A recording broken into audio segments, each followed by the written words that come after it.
reka ngushimire wowe wamaze gukora subscribe, share, comment na like kuri Bigirezo TV. Imana igumugisha, Imana ikurebe neza. Reka nkwifurize amahoro, imbaraga, amavuta, ndetse nkwifurize buri kimwe cyose wifuza mu buzima bwawe. Ndashimira Imana rero impaye umwanya kugira ngo ngaruke kuri kamera ya Bigirezo TV tuganire namwe ijambo ry'Imana, nkuko nabibasezeranije ko nzajya mbagenera igaburo ry'umunsi. Ifunguro ry'umunsi rero nzanye ndagira ngo tuze kurisangira, cyane ko Bibiliya ivuga ngo uwigisha n'uwigishwa bose basangire. Imana iduhana umugisha. Ndagira ngo dutangire dusenga Imana ize kubana natwe. So umwami wacu Yesu nyiribihe nyirijuru, turagushimira umwanya mwiza utugeneye, tugushimiye undi munsi utwongeye kugira ngo tunezererwemo, tugushimiye buryo ki ujya ubana natwe uko bwije uko bukeye. Mana, nshingiye ko turi abanyabyaha muri iyi si, ntabwo tuba dukwiye no kuvuga izina ryawe, ariko twigijwe imbere ku bw'amaraso ya Yesu. Impamvu ninginze amaraso ya Yesu ngo abanze Yesu ubugingo bwanjye, Yesu ubugingo bw'abantu bawe bagiye kumva ijambo ryawe. Nurangiza umanukire muri iri jambo, ukorane n'abantu bawe iby'ubutwari, ndetse nanjye uvugane nanjye mbe umuyoboro wo kubwira abantu batuye isi yose, ariko kandi bumva ururimi rw'ikinyarwanda, kuko abatuye isi yose ntabwo bumva ikinyarwanda. Impamvu ninginze kugira ngo umuntu wese wumva ururimi rw'ikinyarwanda asobanukirwe n'icyo Imana ivuganye nawe mwiciye mu ijambo ry'Imana. Nkubereye rero umuyoboro, korana nanze iby'ubutwari, uvugire muri jyewe. Satani n'abademoni bakorwe n'isoni ibyo bari bagambiriye bita agaciro. Senge Bigirezo TV ngo yagure uruzana abakozi bawe, abaterankunga. Ndasenze kugira ngo utange ibikoresho kuri Bigirezo TV, kandi uduhe igikundiro ku isi yose. Umuntu wese ugiye kujya yumva iki kiganiro, ijambo ry'Imana rifite intego ivuga ngo igaburo ry'umunsi. Igaburo ry'umunsi reka buri wese aryumve kandi amenye icyo umusaba. Urakoze wari aka kanya, umwuka w'Imana akomeza kurara mwege mu izina rya Yesu, amen. Tuganira ijambo ry'Imana, ariko kandi mikaze abatuye muri Amerika, abatuye muri Aziya, Oceania, ndetse abatuye Afurika yose. Mwese ngize nti umwuka wera w'Imana akomeze abe muri mwe, kandi mbahaye ikaze cyane by'umwihariko wamaze gukora subscribe, share, comment na like kuri Bigirezo TV. Kubwire ngo uri inshuti yanjye cyane, n'abatarayikora banyarukireho mu ntera inkunga muri ubu buryo, mwagura ubwami bw'Imana, kandi ndabizi neza ko Imana idukunda. Dusome igaburo ry'umunsi. Navuze ko nzajya mbagenera uko umwami Yesu azajya mfasha, nzajya ngerageza kubatekera, hanyuma nanjye mbagaburire. Ndabizi neza ko umutetsi mukuru ari Imana. Jyewe rero nkaba nshaka kubashyirira ndi umuseriveri cyangwa ndi umuserivateri wo kugira ngo mbagezeho ijambo Imana ibageneye, ari wo mutsima utera imbaraga. Dusomere hamwe ijambo ry'Imana, ubutumwa bwiza uko bwanditswe na Yohana, igice cya 6, umurongo waho wa 26. Umutwe w'amagambo uravuze ngo umutsima w'ubugingo. Umutsima w'ubugingo. Natekereje kuri iri jambo ryitwa umutsima, sanga abanyarwanda ba kera impamvu bakomeraga benshi baryaga icyo bita umutsima. Umutsima ni iki? Abenshi abana bari kuvuka iki gihe cyangwa bari muri ino generation, kubabwira umutsima usanga batabisobanukirwa, bazi icyo bita ubugari. Ubugari, hari n'abafata akawunga bakakita ubugari, ariko kandi burya akawunga ntabwo ari ubugari. Nkabarira mu byo bita umutsima, kuko nakusanga kari forume y'umutsima, kuko umutsima wari uw'amasaka. Umundi umutsima uvuzwe mu masaka, ubukozwe mu masaka. Kera twawitaga rukacarara. Iryo zina rukacarara abana b'iki gihe cyangwa se aba generation y'iki gihe abenshi ntabwo bazi rukacarara icyo ricyo. Ariko rukacarara yabaga ari ubutsima cyangwa se ubugari tubyite gutyo, kugira ngo nawe wenda w'ejo bundi nkanjye ubashe kubyumva, rucakarara wari umutsima uvuze cyangwa se usonzwe, cyangwa se bavuga gusonga ubugari cyangwa kuvuga ubugari cyangwa se kwari ku bugari. Donc biterwa nyine n'imvugo n'igihe tugezemo, ariko ubundi basonga ubugari bakavuga ubugari. Yego, uyu mutsima rero uvuzwe w'amasaka witwaga rucakarara kubera ko ntabwo wabaga uvangiye, wabaga rimwe na rimwe no kuwurya uteye ubuti kuko wabaga ukomeye cyane. Iyo wawuryaga byasabaga ko uba wiyegereje rimwe na rimwe icyo bita ikivuguto hafi aho, kuko uyu mutsima ntabwo bawurishaga inyama, oya, ntabwo bawurishaga isose y'inyama. Uyu mutsima wa rukacarara warishwaga icyo bita ibishyimbo biriho isogi. Abanyarwanda ba kera baryaga ibiryo bikomeye cyane, simvuze ko nabo ubu batarya neza, ariko ugereranije umutsima wa kera cyangwa imirire y'abakera usanga itandukanye na generasiyo y'ubu cyangwa se abantu b'iki gihe. Rero kubera wabaga ukomeye, n'imboga bawurishaga zabaga zikomeye. Tubyita imboga kuko ntabwo umutsima urishwa ikindi ubundi urishwa imboga, tubyita imboga. Ariko kera imboga zarishwaga uyu mutsima yabaga ari ibishyimbo, ndetse ibi bishyimbo bigeretsweho isogi cyangwa nyirasogereza. Ibi nabyo kubibwira abantu b'iki gihe nabyo ntibabyumva, ariko abenshi barabizi. Isogi ni imboga zirura cyane ariko zirimo umuti, zirimo imbaraga zikomeye cyane, kubera ko iyo wabaga wariye isogi wabaga wumva nyine nta ndwara nta nzoka. Yego, abanyarwanda ba kera rero impamvu baryaga ibiryo bimeze gutya, babaga bazi icyo bita gukomera kuri muri ibyo biryo. Nimba mbyibuka neza, twiga mu bihe byashize batwigisha icyo bita imirire, ibyo bita ibyo kurya. Ubundi ibiryo bigizwe, ibiryo bitunga umubiri bigomba kuba byuje ibintu bitatu, harimo ibitera imbaraga, ibyubaka umubiri n'ibirinda indwara. Mu yandi magambo, umuntu wuzuye uri kompure agomba kurya iyi ndyo, akarya indyo irimo ibyubaka umubiri, ibitera imbaraga n'ibirinda indwara. Ni na mpamvu njyewe mwihishurirwa nagize nifuje kubwira abantu ngo ntibakunde ibyo kurya birimo ibi bintu uko ari bitatu. Ibyo biryo rero nta bindi, ni umutsima Yesu yavuze ngo umutsima w'ubugingo. Uyu mutsima wa rukacarara ndi kubabwira, iyo wawuryaga ukawurisha ibyo bishyimbo bigeretseho izo sogi, kenshi ntabwo warwaragurikaga. Imana ishimwe. Nta nubwo waburaga imbaraga zijya mu murima. Icyakubwiraga umuntu wariye umutsima wa rukacarara, mama ndabyibuka, njye ntabwo nshaje ariko nanone sindi umwana, hari ukuntu yamaraga kuwuvuga cyangwa kuwusonga, akawushyira ku cyo bita inkoko, akazana icyo bita urutamyi, akawucamo ibice. Baduherezaga mu ntoki, ukawufata ukayora ibishyimbo ugashuna, hanyuma ukayora n'ibishyimbo ukarisha. Ubundi ukumva nyine uguwe neza, ukarenzaho amata.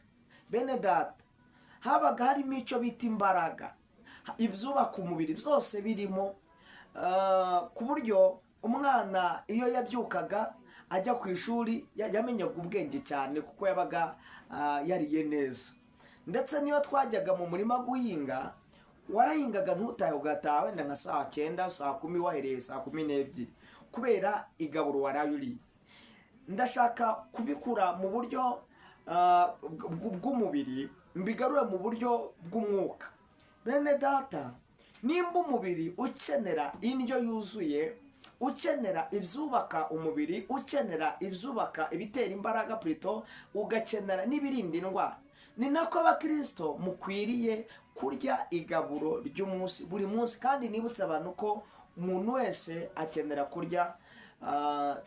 Iyo wagize umugisha urya, ubona icyo bita breakfast cyangwa se petit déjeuner, ibyo kurya bya mu gitondo. Wagira umugisha saa sita ukarya, na nimugoroba ukarya. Kubagira umugisha wo kubibona buri munsi, kuko hari n'abarya igaburo rimwe ku munsi, barya wenda saa sita gusa, bakuzongera kurya ejo hazaza. Rimwe na rimwe bakanabibura. Niko isi iteye, n'ababayeho gutyo mwihangane, isi niko iteye. Noneho rero ugize umugisha akabona iri gaburo rya saa sita, rya mu gitondo na saa sita na nimugoroba, ujye ubishimira Imana.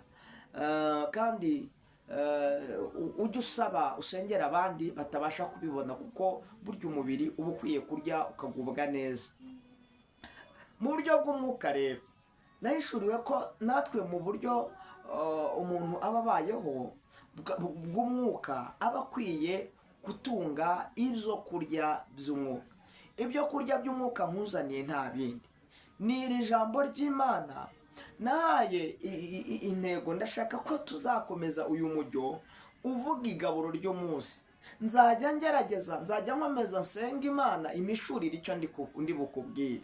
Nkubwire icyo bita igaburo ry'umunsi ni iki nakugeneye kuri uwo munsi. Dore rero icyo Imana impaye kuguha kugira ngo tugisangire uyu munsi, izi tariki 12 aya masaha. Nta kindi, ni ubutumwa bwiza uko bwanditswe na Yohana igice cya 6 umurongo wa 26. Umutwe w'amagambo uravuze ngo iby'umutsima w'ubugingo. Umutsima w'ubugingo, iby'umutsima w'ubugingo. 26 akavuga ngo Yesu arabasubiza ati, ni ukuri ndababwira yuko ibimenyetso mwabonye atari byo bituma munshaka, ahubwo ni ya mitsima mwariye mugahaga. Ntimukorere ibyo kurya bishira, ahubwo mukorere ibyo kurya bigumaho kugeza ubugingo buhoraho, ibyo umwana w'umuntu azabaha, kuko se ari we Mana yamushyizeho ikimenyetso nyacyo. Baramusubiza bati, tugire dute ngo dukore imirimo y'Imana? Arabasubiza ati, umurimo w'Imana nguyu, nuko mwizera uwo yatumye. Baramusubiza bati, urakora ikimenyetso ki ngo tukirebe tukwizere? Icyo wakora ni iki? Basogokuruza bacu bariraga manu mu butayu, nk'uko byanditswe ngo yabahaye kurya umutsima uvuye mu ijuru. Arababwira ati, ni ukuri ndababwira yuko Mose atari we wabahaye umutsima uvuye mu ijuru, ahubwo ni Data ubaha umutsima w'ukuri uvuye mu ijuru. Imana ishimwe. 33. Kuko umutsima w'Imana ari umanuka uva mu ijuru ugahaba ari mu isi ubugingo. Baramubwira bati, Databuja, ujye uduha uwo mutsima iteka. Amen. 34 rero nshaka ko dusoreza, dusubiremo iryo jambo. Haravuze ngo baramubwira bati, Databuja, ujye uduha uwo mutsima iteka. Amen. Imana ishimwe. Imana iguhe umugisha wo gukunda Bigerezo TV. Reka nkwifurize umutsima, kandi uwera wa Isirayeli, Imana yo mu ijuru, itugenera uyu mutsima iteka. Ntukabure icyo kurya kiturutse mu ijuru, ntukabure imbaraga z'Imana, ntukabure ijambo ry'Imana, ntukabure inkomezi mu rugendo, ntukabure ikigukomeza mu kazi kawe ka buri munsi, mu mirimo yawe ya buri munsi, aho ugenda, uko wirirwa. Nkwifurije kubona umutsima uva mu ijuru w'ubugingo Yesu avuze agenera abantu be. Aya magambo yavuzwe rya, reka nibutse abantu yuko Yesu akiri kumwe n'abigishwa, akiri mu isi, iyo yamaraga kwigisha, kuko yabaga azi ko umuntu akenera kurya no kunywa, inshuro nyinshi Yesu yatangaga igaburo. Ntabwo Yesu yigeze yicisha abantu inzara. Yigeze yabwira abigishwa, arababwira ngo nijye mutsima utera imbaraga. icya kabiri amaze kwigisha abwira ba Filipo arababwira ngo turakura hehe ibyo kurya ngo tugaburire aba bantu kugira ngo batagwa mu nzira. Mu magambo makeya Yesu iyo yamaraga kwigisha abantu inshuro nyinshi yabaga azi ko abantu bakenera kurya. Yesu yarabagaburiraga. Nzagera aho mbigisha ukuntu yahajije abantu 5,000 abagaburiye agatubura ifi n'umutsima cyangwa se umugati. Mu yandi magambo uyu mwami wanjye Yesu ni Imana itakwima icyo kurya. Ubuzima waba urimo bwose, nubwo waba wenda ubona ko ntawe ukwitayeho, birashoboka ko uyu munsi waburara ariko ejo Yesu yakugaburira. Birashoboka ko uyu munsi wabwirirwa ariko nimugoroba warya. Mu magambo makeya Yesu nta bugome afite bwo kukwicisha inzara. Oya, Yesu akugenera ibyo kurya by'umubiri ariko akibuka ko n'ubugingo bukeneye kurya. Niyo mpamvu duteguye nk'abatetsi cyangwa se nk'abaserivateri baseriva ijambo ry'Imana. Yesu ntabwo agabura umutsima uyu nguyu ukozwe mu myumbati. Oya, bread cassava. Oya, ntabwo agabura bread maize. Ntabwo agabura umutsima w'ibigori cyangwa se akawunga. Ntabwo agabura beans, ibishyimbo. Oya, Yesu icyo agabura ijambo ry'Imana. Ari igihe Satani yigeze yagerageza Yesu ari mu gashyamba Getsemani arangije amasengesho y'iminsi 40 n'amajoro 40. Satani ni umuhanga, ntabwo ndi kumwamamaza, ntacyo mfana na Satani. Yatinyutse Yesu. Satani yatinyutse Yesu, arangije amasengesho y'iminsi 40 araza aramubwira ngo nimba uri umwana w'Imana. Kuko Satani azi ko kenshi inanira abantu, inshuro nyinshi akunda gutegera kunda. Bene data, ni mube maso, musabe imbaraga zo mu buryo bubiri. Imbaraga z'ibyo kurya, musabe n'imbaraga z'umwuka. Kuko iyo umuntu yabuze ibyo kurya by'umubiri kugira ngo azuzure umwuka wera biragorana. Ntimunyumve nabi, icyo mvuze ndakizi. Hari abantu zihanze aha babaye abatekamutwe kuko biriwe bagenda batigeze bashaka gukoresha amaboko yabo ngo babone ibyo kurya by'umubiri.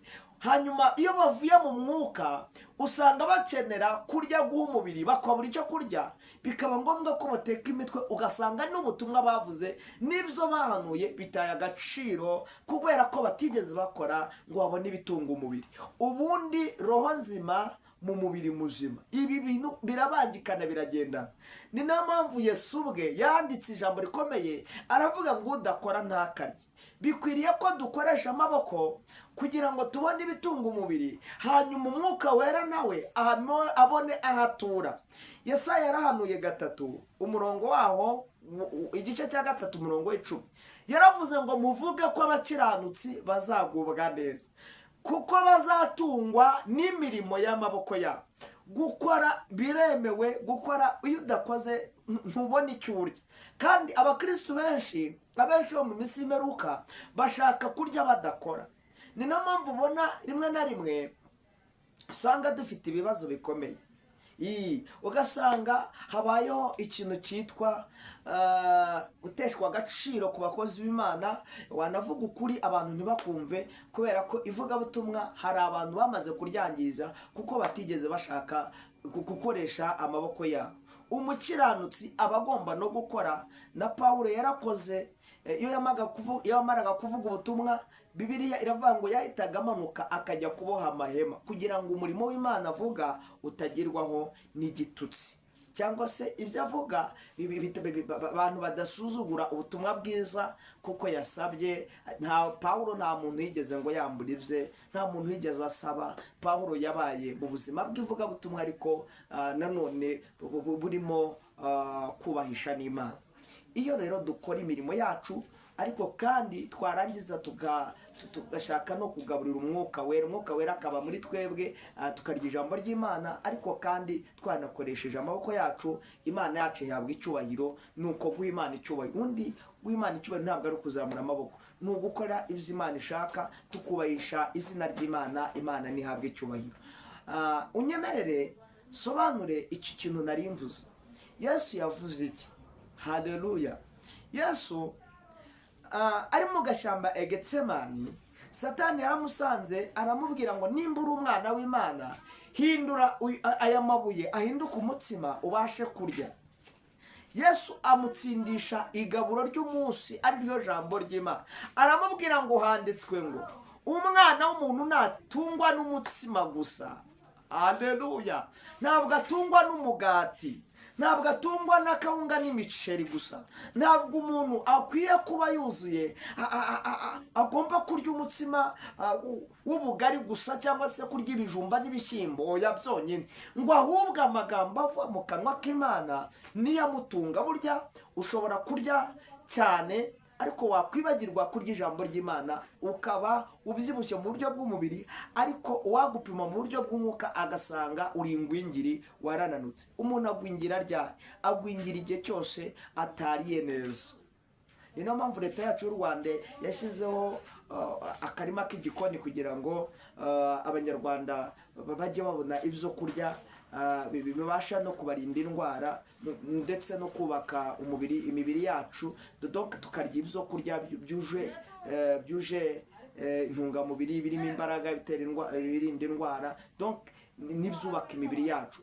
Mu yandi magambo, niba leta ishobora gushyiraho systeme yo kubaka akarima k'igikoni kuri buri munyarwanda wese, agatunga akarima k'igikoni, akatunga izo mboga kugira ngo zidufashe mu buzima bwacu bwa buri munsi, ni n'ak'abakristo mwagakwiye kurya igaburo ry'umunsi ukagira akarima k'igikoni usaruramo. Akarima k'igikoni mu buryo bw'umwuka ni ugutunga Bibiliya ugahora urisoma nk'uko umuhinzi ahinga kuva mu gitondo akagera nimugoroba. Ujye ugerageza nibuze usome urupapuro rumwe mu ijambo ry'Imana, uzajya uburiye. Ariko kandi ntusome gusa nk'usome ikinyamakuru. Iri jambo ry'Imana ntabwo ari ugupfa gusoma. Biravuze ngo umuntu wumva ijambo ry'Imana ntakore ibyaryo, ngo ameze nk'umuntu wirebera mu ndorerwamo, ngo ko ka mwanya yarangiza ngo akiyibagirwa. Torero ry'Imana aho muherereye, nshuti bakundwa, bavandimwe duhuje gucungurwa kwera kw'amaraso ya Yesu Kristo, ndagusabye ngo ongera wumve icyo Yesu avuze. Avuze ngo ntabwo umuntu atungwa n'ibyo kurya gusa, ahubwo amagambo ava mu kanwa k'Imana aramutunga, amubera inkomezi. Imana ishimwe. Ndagira ngo nkukomereshe umutsima utera imbaraga. Uyu mutsima Yesu awuvuzeho, aravuze ngo iby'umutsima w'ubugingo. Hanyuma abwiye abigishwa, ababwiye amagambo akomeye. Haleluya. Imana nishimwe. Haleluya. Nizere ko muri kunyuma. Yesu ababwiye aya magambo ari muri Yohana twasomye igice cya 6. Nongere mpibutsa abantu umurongo waho, Yohana 6 murongo wa 24. Arababwira ati nukuri ndababwira yuko ibimenyetso mwabonye atari byo bitumye muza kunshaka. Amusori ababwira amagambo akomeye, kuko Yesu yaramaze guhaza 5,000 ari kumwe n'abigishwa. Noneho undi munsi arabatereka ndebe ko bankunda. Arabatereka uyu munsi simbagaburire ndebe ko bankunda. Ko umunsi Yesu ntiyabagaburira, arabihorera. Nuza gusoma igice cya 6 murongo wa 66, kuko batigeze bumva neza ko Yesu adahora atanga imitsima, ahubwo n'amagambo asohoye mu kanwa ari inkomezi, ari wo mutsima utera imbaraga, cyane ko yari amaze kuvuga amagambo akomeye. Nzahakomereza ejo mbabwire ijambo Yesu yahavuze. Barangije ngo mu bigishwa uhereye ubwo baba batabonye, bamaze kubona ko nta kintu abapangiye cyo kurya cy'umubiri, ngo uhereye ubwo ngo mu bigishwa batangira gusubira inyuma. Torero ry'Imana, ntabwo dukwiye kwizera Yesu utanga imitsima gusa, ntabwo dukwiye kwizerera Yesu mu migati, ntabwo dukwiye kwizerera Yesu mu bishyimbo, ntabwo dukwiye kwizerera Yesu mu madolari, ntabwo dukwiye kumwizera gutyo. Dukwiye kumwizera twaba dufite ibyo kurya, twaba tutanabifite.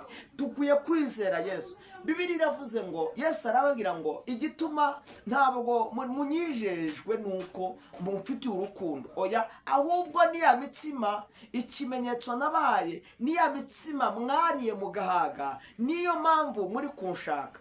Yesu arabareba ababwira amagambo.